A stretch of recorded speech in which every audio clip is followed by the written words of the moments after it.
नमस्कार, मैं हूं मृत्युंजय कुमार झा। शाम के 5:30 बज चुके हैं और अगले आधे घंटे तक कमोडिटी मार्केट पर सबसे बड़ी कवरेज जारी है।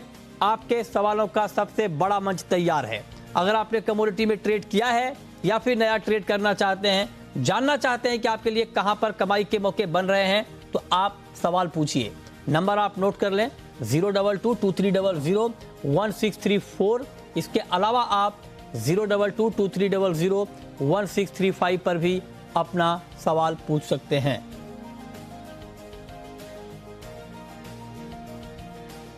और चलिए सबसे पहले हम बात करते हैं आज के मार्केट की कि आज किस तरह का एक्शन अलग अलग जगहों पर दिखा है।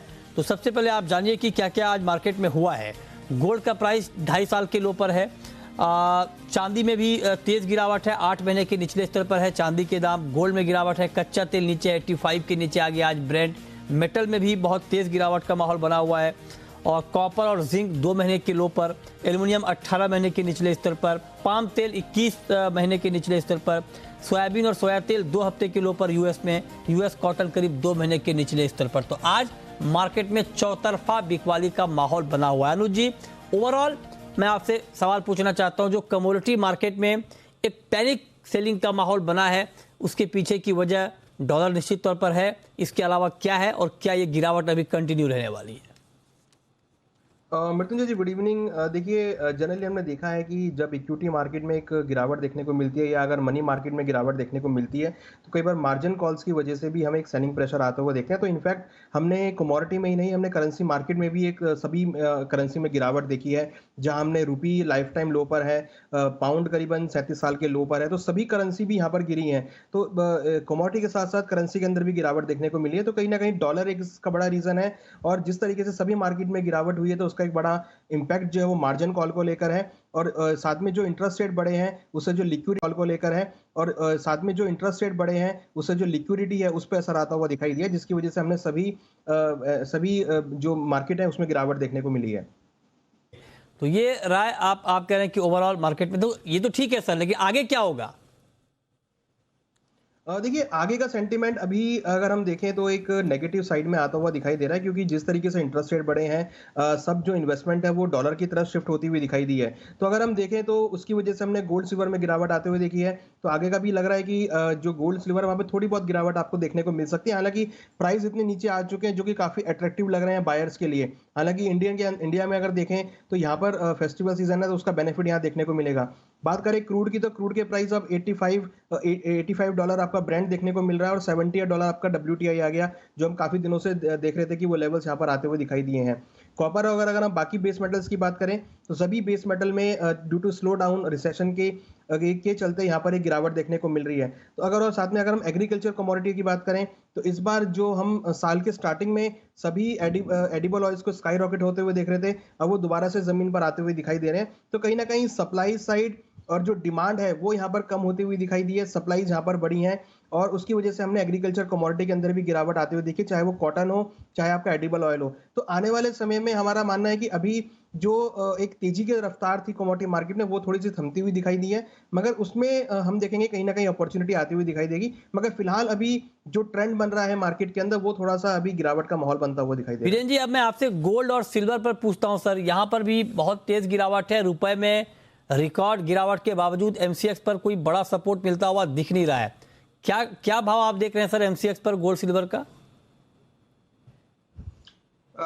अभी कोई फोरकास्ट नहीं करना चाहिए, क्योंकि ये स्टैम्पेड दिख रहा हूँ मैं। 2008 में जो स्टैम्पेड देखा था, 1997 में जो स्टैम्पेड देख रहा था, ऐसा स्टैम्पेड है। जो अनुज भाई ने बात किया वो सही बात है कि वो मार्जिन कॉल जब आते हैं तो एक एसेट को बचाने के लिए दूसरी बेचनी पड़ती है, दूसरी को बचाने के लिए तीसरी बेचनी पड़ती है। इतना कह सकते हैं कि यहाँ से डाउनसाइड रिस्क रहेगा, और जब तक पाउंड स्टेबल नहीं होगा तब तक कमोडिटी स्टेबल नहीं होगी। अभी जो सारा समस्या का जो एपिक सेंटर है वो पाउंड है, जो आज ऑलमोस्ट पेरिटी की नजदीक चला गया था। ठीक है, अब अनुज जी आप बताइए, क्रूड आज 85 के नीचे आया, ब्रेंट क्रूड का भाव, बहुत तेज गिरावट का माहौल कच्चे तेल में भी। आप जरा बताएं कि क्या क्रूड अब 80 की तरफ बढ़ रहा है ब्रेंट, और अगर 80 की तरफ ब्रेंट बढ़ रहा है, 75 के नीचे अगर नेमेक्स क्रूड बढ़ रहा है, तो MCX पर क्रूड में क्या करना चाहिए?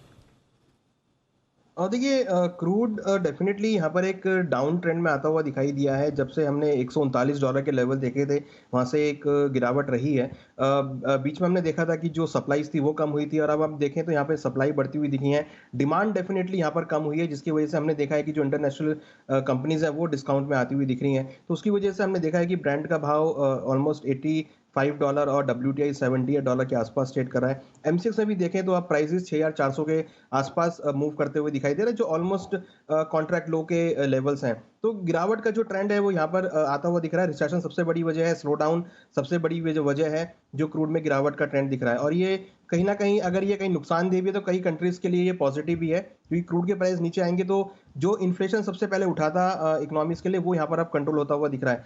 तो हमें लगता है कि अभी फिलहाल जो ट्रेंड है क्रूड का वो थोड़ा सा नेगेटिव ही हो सकता है। एक्सपेक्टेड है कि नीचे में ब्रांड का भाव $82 से $80 तक और WTI $73 से $75 आ सकता है। MCX के अंदर भी हमें लगता है कि यहाँ पे बिकवाली का ट्रेड लिया जा सकता है। 6200 6250 तक के लेवल देखने को मिल सकते हैं। ओके, ठीक है वीरेन जी, बेस मेटल में भी बहुत गिरावट हमने देखी सर। डॉलर का इंडेक्स काफी मजबूत हुआ है। मेटल पर आपका व्यू क्या है सर? मेटल में चाइना में से कुछ डिफॉल्ट्स के न्यूज़ आ रहे हैं। चाइना का जो सबसे बड़ा कॉपर का प्लेयर था वो रिस्ट्रक्चरिंग में गया है, मींस बैंकरप्सी एक हिसाब से आप बोल सकते हो उसको। दूसरे भी एल्यूमिनियम और दूसरे प्रोडक्ट भी, दूसरी कंपनियां भी थोड़ी तकलीफ में है। काफ़ी सारी कंपनियां स्पेशली एशिया में डॉलर बोरोइंग कॉस्ट बढ़ जाने से तकलीफ में है, दबाव में है। ये समस्या का जो मेन फैक्टर है वो डॉलर की काफ़ी जल्द तेजी जो हुई, जो 114 हो गया है डॉलर इंडेक्स, ये शायद फास्टेस्ट तेजी है। तो सभी एशियन करेंसी आज काफ़ी दबाव में है, जिस नेचुरली चाइना सबसे ज़्यादा दबाव में है, क्योंकि वहाँ की करेंसी भी आज 716 हो गई, 7.16 हो गई। तो ऐसा आप बोल सकते हो को it's bear market in everything, means हर कुछ गिर रहा है। अच्छा, ठीक है। अब जरा रुपये पर आते हैं। वीरेन जी, रुपए पर क्या टेक है आपका? आज देखिए कि एक बार फिर से नया रिकॉर्ड रुपए का बना है, 81-60 के भी ऊपर चला गया है। ये गिरावट रुक नहीं रही है। क्या लगता है आपको, कमजोरी अभी बनी रहेगी रुपए में? ऐसा लग रहा है कि शायद आज तो पाउंड का इतना हैवोक था तो RBI का इंटरवेंशन नहीं आया, शायद उन्होंने आज इंटरवेंट नहीं किया क्योंकि आज स्टैम्पेड था। 82 के लेवल पे वो डिफेंड करने आते हैं या नहीं वो देखना पड़ेगा। अगर RBI डिफेंड करने नहीं आती है तो हम इसको 83 के आसपास शायद देखेंगे।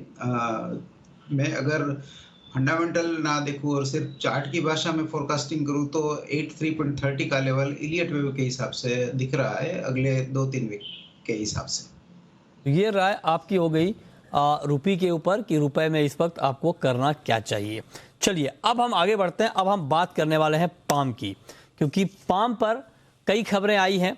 एक तो पाम के दाम बहुत कम हो गए हैं, अलग अलग तरह से इंपोर्ट काफ़ी ज़्यादा बढ़ रहा है। तो हमने पाम पर कुछ बड़े इंटरव्यूज़ किए हैं, आपको एक एक करके हम सुनाएंगे।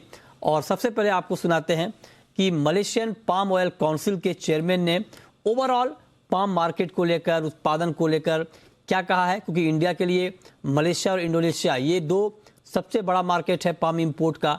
लिहाजा MPOC चेयरमैन का बयान, मलेशियन पाम ऑयल काउंसिल का बयान भारत के लिए पाम तेल की सप्लाई के लिहाज से बहुत महत्वपूर्ण है। आइए आपको सुनाते हैं। और हमारे साथ हैं मिस्टर लैरी, जो कि MPOC Malaysian palm oil council के चेयरमैन हैं, पार्लियामेंटेरियन हैं मलेशिया में, हमारे साथ जुड़े हैं और पाम ऑयल पर बात करने के लिए। Mr. Larry, thank you so much for joining me. My first question is, what is the production estimate of palm this year in Malaysia? We are estimating it to be about 80 million tons due to the current worker shortage that we have facing the industry in Malaysia. This will be quite similar to what we had previous year, but hopefully there may be a slight increment towards the end of the year as we see some workers coming in from neighboring countries, but we are still trying to manage the situation going towards December and hopefully into the first quarter of next year. Yeah. Okay, what's your plan to promote Malaysian palm oil, especially in India? I think India is a very, very important market. It's the biggest market for Malaysian palm oil, and we are very keen to work with the local players here, local industry players here. We have actually recently signed an MOU with one of the big associations, IVPA of India, and also some of our private sector has also given support in terms of providing seedlings and technical know-how in how we can actually expand palm oil production in India itself. तो ये थे एमपीओसी के chairman जो आपको बता रहे थे कि मलेशिया में इस बार पाम ऑयल का उत्पादन कितना रहेगा। उन्होंने साफ तौर पे कहा कि लेबर शॉर्टेज की वजह से दिक्कत आई थी, लेकिन अब वो दिक्कत धीरे धीरे दूर हो रही है और ये प्रोडक्शन का एस्टीमेट 1.8 मिलियन का। लेकिन अब आपको सुनाते हैं कि ना सिर्फ मलेशिया में बल्कि दुनिया की दिग्गज पाम प्लांटेशन कंपनी का क्या इस वक्त मानना है, पाम के उत्पादन को लेकर ग्राउंड पर क्या चैलेंजेज हैं, ये आपको सुनाते हैं। My first question is, what is the production scenario this year in Malaysia? This year will be a very, very difficult year for Malaysia because of a shortage of labor. So I believe the production will not go very high compared to last year. So maybe we are going to end up with about 18 million ton in 2022. Do you think because of less production, prices will go up? May not be in the immediate term because Indonesia will keep producing maybe a bit more than what they produced last year. So the stock level is high now. But I think in the medium and long term, the price will move upwards. तो उत्पादन तो कम होगा Malaysia में, जो बात अभी आपने सुनी कि 18 मिलियन टन का प्रोडक्शन होगा, लेकिन उत्पादन घटने के बावजूद दाम पर असर नहीं पड़ेंगे, ये बात उन्होंने कही, क्योंकि इंडोनेशिया में उत्पादन काफ़ी बड़ा है और वहाँ पर स्टॉक का सिचुएशन ठीक है। लेकिन ये तो बात हो गई उत्पादन की, सप्लाई की, लेकिन अभी एक नई कमेटी बनी है, या यूँ आप कहेंगे एक अलायंस हुआ है, एशियन पाम ऑयल अलायंस, और 4-5 देशों को मिलाकर ये अलायंस बनाया गया है। और इस अलायंस का काम क्या होगा, कैसे ये उत्पादन बढ़ाने पर फोकस करेगा, इस पर मैंने बात की है सोलिडेरिडैड एशिया के एमडी शताद्रु चट्टोपाध्याय से। आइए आपको सुनाते हैं। इस वक्त हमारे साथ सोलिडेरिडैड के एशिया एमडी शताद्रु चट्टोपाध्याय जी मौजूद हैं और दुनिया भर में पाम ऑयल को लेकर बहुत बड़ा काम कर रहे हैं। पाम ऑयल अलायंस भी आप शुरू कर रहे हैं, ये क्या है और इसका क्या फ़ायदा होगा? देखिए, जो वेजिटेबल ऑयल सेगमेंट है बहुत ज़्यादा डिसरप्ट हो गया है कोविड के कारण से भी, और जो यूक्रेन और रशिया का क्राइसिस हो रहा है उसके कारण से भी। आज के दिन में कोई भी एक कॉमन प्लेटफॉर्म नहीं है जो कि एशियन कंट्रीज़ एक साथ मिलके इन चीज़ों के ऊपर चर्चा करे, एंगेज करे प्रोड्यूसिंग कंट्री के साथ। तो पहली बार ये एक आज ऐतिहासिक दिन था जिसमें इंडिया, पाकिस्तान, श्रीलंका, बांग्लादेश, नेपाल, ये सारे कंट्री के एपेक्स एसोसिएशंस जो है सब लोग साथ में आके एक Asian palm oil alliance form किया है, और इससे मुझे लगता है कि आगे और इन लोग इस पे ऊपर काम करेंगे। चलिए, तो ये कुछ महत्वपूर्ण खबरें, लेकिन जो एशियन पाम ऑयल काउंसिल बना है उसका कामकाज क्या होगा और भारत में इसका क्या फ़र्क पड़ेगा, भारत पर क्या असर होगा हमारे उत्पादन पर, इस पर बात करने के लिए हमारे साथ एक खास मेहमान और जुड़ रहे हैं। हमारे साथ हैं एशियन पाम ऑयल अलायंस जो कि अभी बना है ग्लोब ऑयल आगरा में, इसके चेयरमैन अतुल चतुर्वेदी इस वक्त हमारे साथ जुड़े हैं। अतुल जी, बहुत बहुत स्वागत है सर आपका, आपको बधाई कि पहला चेयरमैन आपको नियुक्त किया गया है sir Asian palm oil alliance का। क्या काम करेंगे सर आप? बहुत बहुत शुक्रिया मृत्युंजय जी। जी सर। हम क्या करेंगे, एक्चुअली क्या था कि जो कंज्यूमिंग कंट्रीज हैं उनकी कोई वॉइस नहीं थी।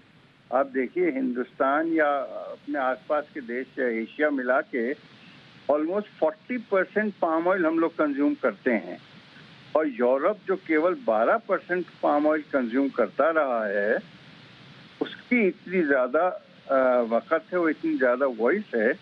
तो हम लोगों ने सोचा कि अगर अपने जो कंज्यूमिंग कंट्रीज हैं वो एक बार जुड़ जाती हैं तो हम लोगों के जो बिजनेस इंटरेस्ट हैं, इकोनॉमिक इंटरेस्ट हैं इस रीजन के, वो बेहतर प्रोटेक्ट हो सकते हैं। और मैं समझता हूँ पिछले दिनों में जो पाम ऑयल के साथ हम लोगों ने तकलीफें झेली हैं, मैं समझता हूँ शायद वो भी एक कारण है इसको जल्दी अडॉप्ट करने का। और आने वाले दिनों में मैं समझता हूँ इसमें हम लोगों का तवज्जो पूरा सस्टेनेबिलिटी के ऊपर भी रहेगा और स्मूथ सप्लाई चेन के ऊपर भी रहेगा। मैं समझता हूँ ये एक अच्छा डेवलपमेंट है और एक बड़ी वॉइस हो जानी चाहिए आने वाले दिनों में। कितना पोटेंशियल है ये जो अलायंस में जो देश शामिल हैं, कितना पोटेंशियल है सर, कितना प्रोड्यूस कर पाएंगे पाम ऑयल? कुछ आइडिया इसको लेकर कोई रोड मैप बना है? नहीं, देखिए अभी प्रोडक्शन के ऊपर तो कोई बहुत बड़ा कोई रोड मैप अभी नहीं बना है, बट जो प्रोडक्शन हो रहा है जैसे इंडिया में हो रहा है और कुछ श्रीलंका में हो रहा है। श्रीलंका में देखिए अभी काफ़ी तकलीफें आई थी कि उनमें एक फरमान जारी कर दिया था कि आप सब प्लांटेशन, ये जो पाम के प्लांटेशन हैं, इसको ख़त्म करिए। तो ये सब चीज़ें जब अगर स्टेट लेवल पे या कंट्री लेवल पे होंगी तो ये जो अलायंस है इसकी आवाज़ थोड़ी इंटरनेशनल फोरम्स में जाएगी और ये जो आर्बिट्ररी डिसीजंस होते हैं, तो कोई किसी एनजीओ ने ऐसा बोल दिया कि ये पाम ऑयल खराब है, ये है, वो है, इसलिए आप इसको ख़त्म करिए। मैं समझता हूँ उसके खिलाफ ये आवाज़ ये अलायंस उठाएगी और इसके ऑर्डरली डेवलपमेंट में फ़ायदा देगी पाम ऑयल के इस अपने रीजन में। बहुत शुक्रिया मानना है। जी, बहुत शुक्रिया अतुल जी आपका हमारे साथ जुड़ने के लिए, और आपको अग्रिम बधाई भी कि आपका अलायंस सक्सेस हो, क्योंकि पाम के ऊपर हमारा भी फोकस बढ़ रहा है। भारत में palm oil mission already launch किया गया है और बहुत पोटेंशियल है जैसा कि आप लोग बताते हैं। बहुत शुक्रिया सर। बीरेन जी, आज के लिए कॉपर में कोई ट्रेड आपको दिख रहा है क्या? जिस तरह से मेटल का मार्केट दबाव में है, क्या कॉपर में भी बेचकर चलना ठीक रहेगा? आज तो कोई ट्रेड नहीं लेना है। अच्छा, आज बिल्कुल बाजार से दूर ही रहना है। दूर रहना है, ओके। अच्छा अनुज जी, नेचुरल गैस में कोई ट्रेड? देखिए मृत्युंजय जी, नेचुरल गैस के अंदर भी हमने एक गिरावट का ट्रेंड देखा है। हमें लगता है कि यहाँ पे बिकवाली ली जा सकती है। अक्टूबर कॉन्ट्रैक्ट करीबन 560 के आसपास चल रहा है, एक बाउंस बैक आता है करीबन 570 के आसपास, तो वहाँ बिकवाली का ट्रेड ले सकते हैं। 595 पे स्टॉप लॉस लगा है, टारगेट नीचे 540 तक देखने को मिल सकता है। तो इस काउंटर में भी एक नेगेटिव ट्रेंड दिख रहा है। हमें लगता है कि यहाँ पर भी सेल ऑन राइज का मार्केट रहेगा, तो बिकवाली का ट्रेड लिया जा सकता है। बिकवाली का ट्रेड ये रहा है आपकी नेचुरल गैस पर, इस पर आप नजर रखें। बहुत शुक्रिया अनुज जी आपका और बीरेन जी आपका जुड़ने के लिए, बताने के लिए कहां पर कमाई के मौके बन सकते हैं। छोटा सा ब्रेक।